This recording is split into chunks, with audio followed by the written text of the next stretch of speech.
It's been comical to watch David Cameron, having spent so much of his previous life as leader of the opposition, slagging off the systems that we had in government, now frankly trying to recreate them so that he gets a bit of strategy and a bit of control back at the centre of government.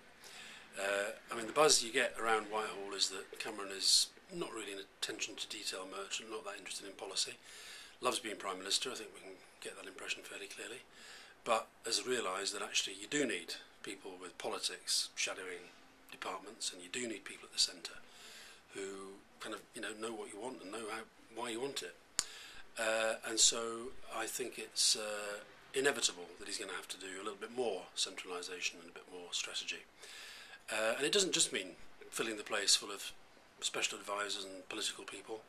and actually want to pay tribute on this video blog to somebody called Paul Brown, who will be not very well known to any of you. But Paul Brown is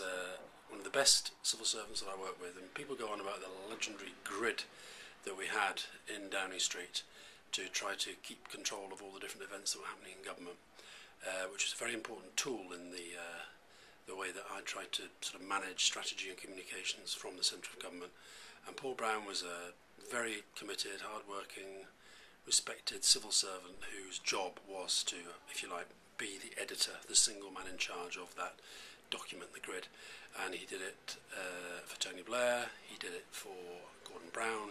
and he's done it for David Cameron. He's now moving on, but he is one of the best of the many very good civil servants I worked with who served parties, Labour, Tory and a little bit Lib Dem, down the last few years. So all the best, Paul, in all the many things you will do for the rest of your life.